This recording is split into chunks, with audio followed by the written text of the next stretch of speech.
Hello dear students. तो आज का वीडियो का टॉपिक कुछ अलग होने वाला है, क्योंकि आज कोई स्टूडेंट मिलने आया है। उसी के बारे में इस वीडियो में आपको बताऊंगा, और क्या रीज़न है और कैसे तैयारी किए, कितने अच्छे मार्क्स उनका रहा, वो सारा चीज़ हम इस वीडियो में आपको बताएंगे। इसलिए आपको भी इससे मोटिवेशन मिलेगा कि हमको कैसे पढ़ना चाहिए 12th में। तो आप लोग वीडियो के अंत तक बने रहिएगा। चलिए हम मिलाते हैं स्टूडेंट से।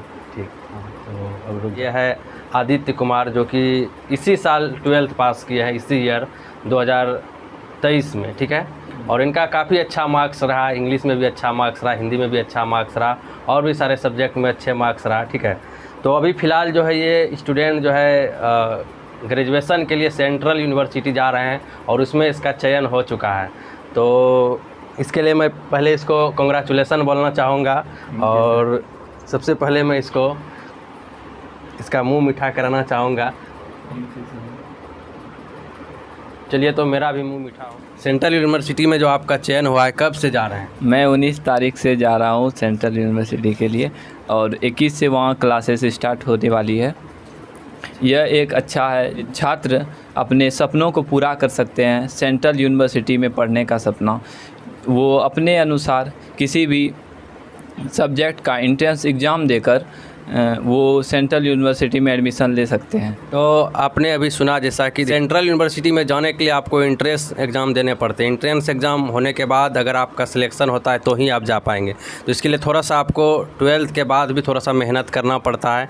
ठीक है, तो 12th के बाद भी थोड़ा मेहनत की। हाँ, 12th के बाद भी और 12th के साथ भी बहुत सारे एंट्रेंस एग्ज़ाम खुल के आएंगे। NDA का हुआ, CUET हुआ, JEE मेंस हुआ। ठीक है, तो अब देखिए 12th के बारे में भी कुछ इसका जर्नी पूछ लेते हैं, क्योंकि बहुत सारे 12th के स्टूडेंट भी देख रहे हैं। तो 12th में कैसे पढ़ाई किए और कितना योगदान रहा क्लास का भी, और ताकि आप लोगों को भी इससे कुछ फ़ायदा हो। मैं बताना चाहता हूँ कि आगे यदि एडमिशन हो भी जाता है सेंट्रल यूनिवर्सिटी में, तो वहाँ पर जो प्रोफेसर डॉक्टर सब रहेंगे, तो वो सब मेनली रूप से इंग्लिश में ही लेक्चर देंगे। तो इसीलिए आप लोग अभी से ही इंग्लिश पर भी फोकस कीजिए, उस पर ज़्यादा से ज़्यादा प्रैक्टिस कीजिए, नोट्स बनाइए। सर जैसा भी होमवर्क देते हैं वो सब कंप्लीट कीजिए, तो ऑटोमेटिक आप धीरे धीरे आप में डेवलपमेंट होगा। तो देखिए, जैसा कि अभी आपने सुना कि इंग्लिश आगे के लिए बहुत ही ज़रूरी है। अगर आप आगे की पढ़ाई को अच्छे तरीके से कंटिन्यू रखना चाहते हैं, जो बड़े बड़े प्रोफेसर लोग होते हैं, टीचर लोग होते हैं, खासकर सेंट्रल यूनिवर्सिटी में तो और कहिए, ठीक है ना, वहाँ पर ज़्यादातर इंग्लिश लैंग्वेज का ही यूज़ किया जाता है। या लाइक यहाँ पर आप अगर TNB कॉलेज की भी बात करते हैं, तो वहाँ के प्रोफेसर लोग भी ज़्यादातर कोशिश करते हैं इंग्लिश लैंग्वेज में ही बात करें। ठीक है, तो इससे आपको प्रॉब्लम क्रिएट ना हो आगे, इस वजह से अभी से आपको इंग्लिश पर फोकस करना चाहिए। क्या ज़रूरी है? हाँ, बहुत इंग्लिश बहुत ज़रूरी है। ये हमारे इंटरनेशनल लेवल पे तो है ही, अब नेशनल लेवल पे भी बन चुका है। हम अदर स्टेट जाएंगे पढ़ने के लिए तो, और अदर सब्जेक्ट पढ़ेंगे तो हर एक सब्जेक्ट में इंग्लिश की अहम भूमिका है। अच्छा, अब ये बताइए 12th में उनका रिजल्ट को लेकर के कितना ज़रूरी है इंग्लिश पढ़ना? 12th में भी बहुत ही ज़रूरी है। आप फिजिक्स पढ़ रहे हैं, केमिस्ट्री पढ़ रहे हैं, हिस्ट्री सब पढ़ रहे हैं, तो ये सब के साथ इंग्लिश को भी ज़्यादा से ज़्यादा फोकस कीजिए, क्योंकि एंट्रेंस एग्ज़ाम में आपका इंग्लिश ही मेन रहेगा ज़रूरी। क्योंकि वहाँ पर क्वेश्चन जो रहेगा, आपको 2 ही एग्जाम्पल रहेंगे, चाहे तो इंग्लिश या फिर हिंदी। हिंदी में तो आप समझ ही जाइएगा, लेकिन बहुत ऐसे डिफ़िकल्ट वर्ड होते हैं जो हिंदी में समझ नहीं आते हैं, वो इंग्लिश में समझ में आता है। तो आप लोग इंग्लिश पर भी फोकस कीजिए। तो यहाँ पर समझने वाली यह बात है कि देखिए, जो हिंदी भले ही हमारी मातृभाषा है, लेकिन कभी कभी हिंदी में ऐसे ऐसे वर्ड्स आ जाते हैं जो कि हम लोग को कन्फ्यूज़न में डाल देते हैं। बट इंग्लिश एक सूटेबल सा लैंग्वेज है, इंटरनेशनल लैंग्वेज, इसीलिए तो इसको बनाया गया है। वहाँ पर क्या है, अगर कोई चीज़ अगर आप हिंदी में नहीं भी समझ रहे तो इंग्लिश में भी समझ सकते हैं। ऐसा भी हो सकता है, ऐसा आपको लग रहा होगा कि नहीं हिंदी में ही समझ लेंगे, ऐसा नहीं है। कहीं कहीं ऐसा भी हो जाता है जिसमें हम लोग हिंदी में ही फंस जाते हैं और इंग्लिश में ही समझ लेते हैं, यही ना? हाँ। तो देखिए, अब इंग्लिश के बारे में चर्चा हो रहा है, थोड़ा सा अब ये बताइए कि आप GC इंग्लिश में पढ़े, और यहाँ का कैसा जर्नी रहा यहाँ का, बताइए थोड़ा सा। GC इंग्लिश में पढ़े, यहाँ भी सर जो देते थे होमवर्क सब, वो सब बना के आते थे। वोकेबलरी को ज़्यादा से ज़्यादा याद करते थे जो सर लिखाते हैं क्लास में, और नोट्स बनवाते हैं। वो सब जो है बहुत फ़ायदेमंद होता है ये सब एंट्रेंस एग्ज़ाम में। और एक एक लाइन में तोड़ तोड़ के एक पोएम को स्टोरी को बताने के बाद जो है दोबारा रिवीजन जो करते हैं तो वहाँ पर हमें बहुत मदद मिलती है इससे। अच्छा, मतलब आप जो क्लास में पढ़े तो आप 11th से ही पढ़ रहे हैं, तो आपको पढ़ाई के बारे में मतलब क्या कुछ कहना चाहेंगे, कैसा लगा पढ़ाई यहाँ की? पढ़ाई बहुत अच्छा लगा सर। नए नए तरीक़ों से हमें याद करने के लिए, समझने के लिए कहानी को एक बार हिंदी में भी बता देते थे, फिर इंग्लिश में बताते थे पढ़ के। उसके बाद हमें माइंड में सेट हो जाता था ये स्टोरी, जिससे कि एक क्वेश्चन जब भी मेरे सामने आता था तो हम इजीली उसको बना पाते थे। चलिए ठीक है। तो इंटर में टोटल मार्क्स कितना आया था? वैसे मुझे पता है लेकिन और सारे स्टूडेंट को पता नहीं, तो थोड़ा बता दीजिए उसके बारे में भी। इंटर में मेरा टोटल मार्क्स 367 था, जिसमें इंग्लिश हिंदी में 83 और 79 मार्क्स रहा।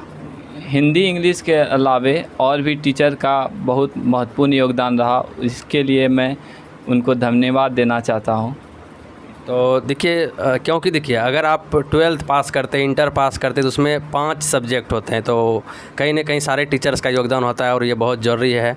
और जैसा कि अभी आपने सुना कि 80 के अप्रॉक्स मतलब इंग्लिश में और हिंदी में, ठीक है ना, मतलब 83 मार्क्स आया है। तो जैसा कि अभी आपने सुना लैंग्वेज सब्जेक्ट में इनका काफ़ी अच्छा मार्क्स रहा। अगर उसके अकॉर्डिंग सारे सब्जेक्ट में देखें तो 400 प्लस मार्क्स रहना चाहिए। देखिए अब मैं आप लोग को बता दूं कि थोड़ा सा इंग्लिश पर तो फोकस करना ही है, ठीक है ना। तो मैं अब इनसे पूछना चाहता हूं कि देखिए मैं खुद नहीं बता सकता, क्योंकि मैं कैसे बता सकता हूं, क्योंकि जो स्टूडेंट है वही बता सकते हैं कि रियलिटी क्या है क्लास के बारे में, आखिर किस तरह से क्वेश्चंस आते हैं। तो आप ये बताइए एग्ज़ाम में क्या योगदान रहा, और जैसे क्वेश्चंस वगैरह, सजेशंस वगैरह कैसा रहा यहाँ का, और क्या आपको मतलब कैसा अनुभव रहा, और क्या सच में लड़ता है यहाँ का सजेशन या नहीं, मतलब ये सारा चीज़ आप बस 1 मिनट में बता दीजिए जल्दी।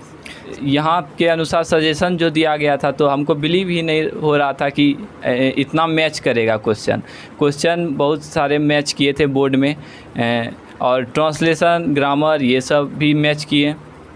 सर के गाइडलाइन को लास्ट में फॉलो करके गए, उसके थ्रू भी बहुत अच्छा परफॉर्मेंस रहा मेरा। तो आगे बच्चे को क्या कहना चाहिएगा, जो अभी जो स्टूडेंट पढ़ रहे हैं उसके लिए क्या कहना चाहिएगा, कैसे वो तैयारी करे? बस जो सर HW देते हैं स्टोरी, डेली रेगुलर क्लास आने के बाद स्टोरी आपके माइंड में सेट हो जाता है। उसके बाद आप जब क्वेश्चन बनाने बैठते हैं, ऑब्जेक्टिव सब सॉल्व करते हैं, तब आसानी होती है, वहाँ पर इजीली सब सारे क्वेश्चन बन जाते हैं। आखिर GC में ही आप क्यों आए और सब जगह क्यों नहीं गए? GC हम इसलिए ज्वाइन किए क्योंकि यहाँ पर एक एक स्टोरी को, पोयम को डीपली और हिंदी मीडियम में भी समझाया जाता है, जिससे कि हमें समझने में कहीं कोई परेशानी नहीं होती है।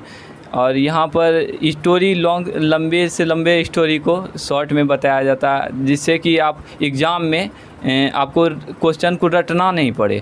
आप आसानी से यदि सेल्फ स्टडी करने बैठे हैं तो आसानी से रिवीजन कर सकते हैं, जिससे कि आप बोर्ड में अच्छे से 80% ला सकें।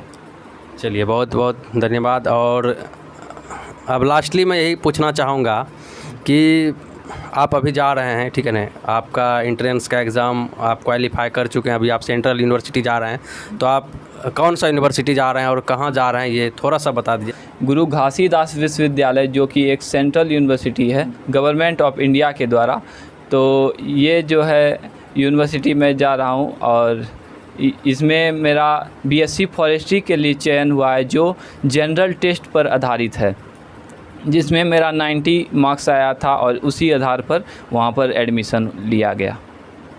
चलिए बहुत बहुत धन्यवाद, और मेरे तरफ से मैनी कंग्रेचुलेसन्स कि आप जा रहे हैं सेंट्रल यूनिवर्सिटी, और अच्छे से वहाँ पढ़िए मन लगा करके, और आगे कोशिश करिए कि पेरेंट्स का भी नाम रोशन हो, टीचर्स का भी नाम रोशन हो।